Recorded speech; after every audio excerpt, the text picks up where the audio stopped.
मोदी सरकार में मंत्रालयों का बंटवारा हो गया है और 71 मंत्रियों ने अपने दफ्तर जाकर जिम्मेदारी संभाल ली है। यहाँ पर मोदी के मंत्री 100 दिन के टारगेट पर लगे हुए हैं और विपक्ष किसी और टारगेट पर है, क्योंकि मंत्रालय का बंटवारा विपक्ष को पसंद नहीं आया। उन्हें बीजेपी के घटक दलों की अचानक चिंता सताने लगी और फिर झुनझुना वाला राग शुरू हो गया।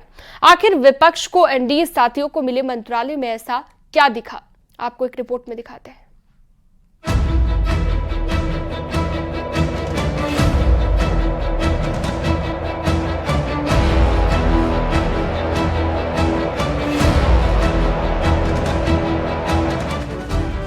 मोदी जो बिहार के वजह से आप प्रधानमंत्री बने और मंत्रालय जब बिहार के लोगों को दिया गया तो कहीं ना कहीं से झुनझुना जो है थमाया गया। ना नीतीश कुमार जी को बड़ा मंत्रालय मिला है उनके पार्टी को, और ना चंद्रा बाबू को बड़ा मंत्रालय। रेलवे मांगते थे, लोकसभा का स्पीकर मांग रहे थे, कोई बोल रहा है अब फाइनेंस मिनिस्ट्री मांग रहे। क्या मिला क्या आप देखिए ना, आप मुझे बताइए उनके पोर्टफोलियो क्या है।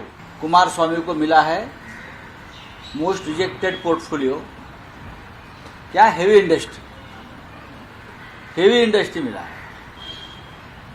किसी को कुछ नहीं मिला है, बीजेपी ने आपस में एनडीए गठबंधन के तमाम सहयोगियों को जो भी जिम्मेदारी दी गई है, मुझे लगता है उसको पूरी ईमानदारी से निभाकर अपने विभाग की उपलब्धियां जब जनता के सामने हम लोगों के द्वारा रखी जाएंगी तो जो इस उम्मीद के साथ तंज कसने का प्रयास कर रहे हैं उनको अपने आप जवाब मिलेगा। नरेंद्र भाई मोदी जी के प्रति आभार व्यक्त करते हैं।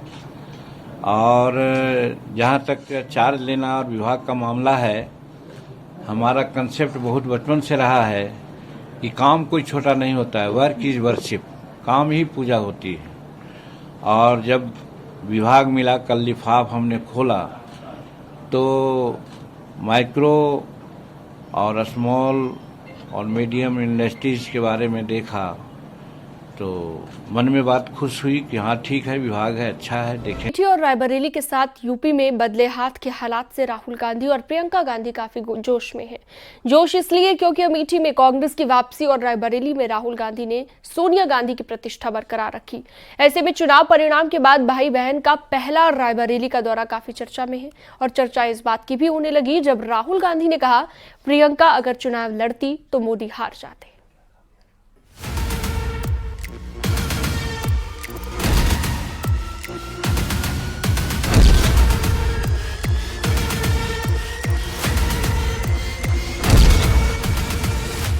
उत्तर प्रदेश में जब हाथ के हालात बदले, बिछड़े कांग्रेसी जब साथ आए तो चुनाव परिणाम का जोश राहुल और प्रियंका के चेहरे पर झलकने लगा कि यहां से, अवध से, पूरी यूपी में और पूरे देश भर में ये संदेश आप लोगों ने भेजा कि हमें एक समर्पित, एक सच्ची, एक साफ राजनीति चाहिए अपने देश में। पूरा देश आपकी तरफ देख रहा है।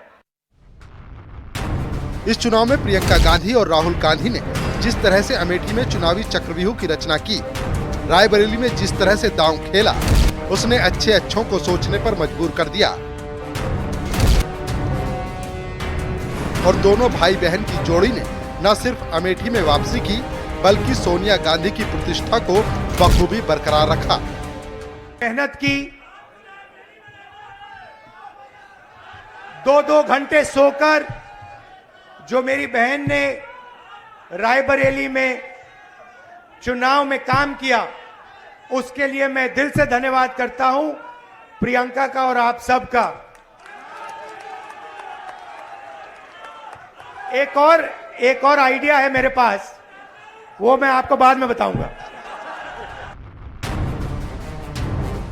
उत्तर प्रदेश के बेहतर चुनावी परिणाम के लिए राहुल गांधी बार बार प्रियंका गांधी को श्रेय दे रहे हैं और रायबरेली की धरती से पीएम मोदी पर सीधा हमला बोल रहे हैं। राहुल गांधी ने कहा, अगर मेरी बहन प्रियंका वाराणसी से चुनाव लड़ती तो मोदी 2.5 लाख वोटों से हार जाते। और सिर्फ अयोध्या में नहीं भाइयों और बहनों, सिर्फ अयोध्या में नहीं, वाराणसी में जान बचा के निकले हैं प्रधानमंत्री। और मैं आपको कहता हूं और बहन से कह रहा हूं, अगर ये लड़ जाती वाराणसी में, अगर ये लड़ गई होती तो आज हिंदुस्तान के प्रधानमंत्री 2-3 लाख वोटों से वाराणसी का चुनाव हार जाते। चुनावी परिणाम के बाद राहुल गांधी और प्रियंका गांधी का ये पहला रायबरेली दौरा था। इस दौरान उन्होंने कार्यकर्ताओं से आह्वान किया कि वो इसी तरह लड़ाई लड़ते रहें और देश की राजनीति के जो प्रमुख मुद्दे हैं उन्हें उठाते रहें।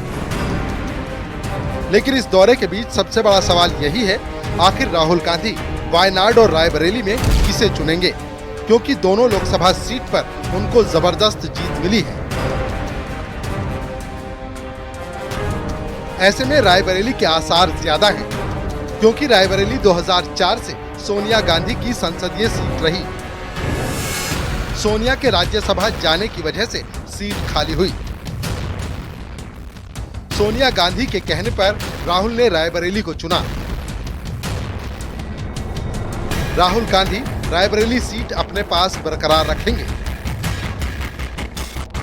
वायनाड से प्रियंका या लोकल नेता को मौका संभव।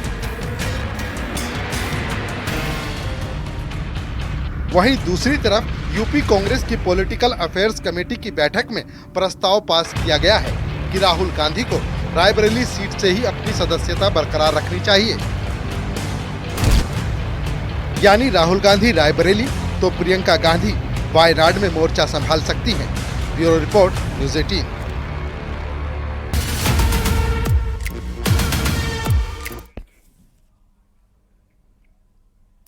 और अब एक नजर डालते हैं क्राइम की 10 बड़ी खबरों पर। कौशाम्बी में एसओजी और बदमाशों के बीच मुठभेड़ हुई। बदमाश के पैर में गोली लगी। बदमाश पर दर्ज है कई आपराधिक मामले। गाजियाबाद में सर्राफा कारोबारी से लूट की वारदात। बाइक सवार बदमाशों ने 2 किलो चांदी, सोना और कैश लूट कर अंजाम दिया। बलिया पुलिस ने अधेड़ की हत्या का खुलासा किया। पत्नी ही निकली हत्यारन। पुलिस ने आरोपी पत्नी और हत्या में शामिल 2 बदमाशों को गिरफ्तार किया। हरदोई के बेलग्राम में बच्चे के अपहरण का पुलिस ने खुलासा किया। 2 आरोपियों को किया गिरफ्तार। वारदात में इस्तेमाल कार बरामद।